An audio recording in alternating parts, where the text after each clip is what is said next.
Tungkol sa muling kapanganakan. May isang taong nagngangalang Nicodemus.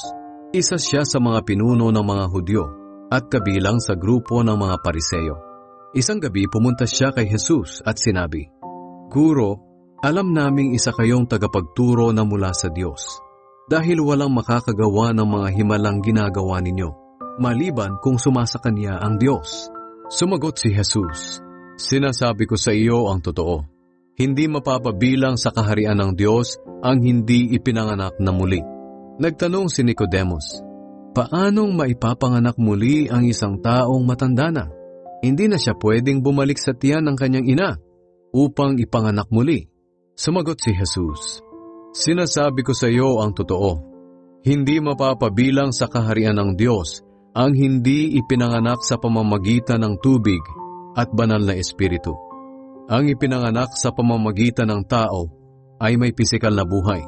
Ngunit ang ipinanganak sa pamamagitan ng banal na espiritu ay nagkakaroon ng bagong buhay na espiritual.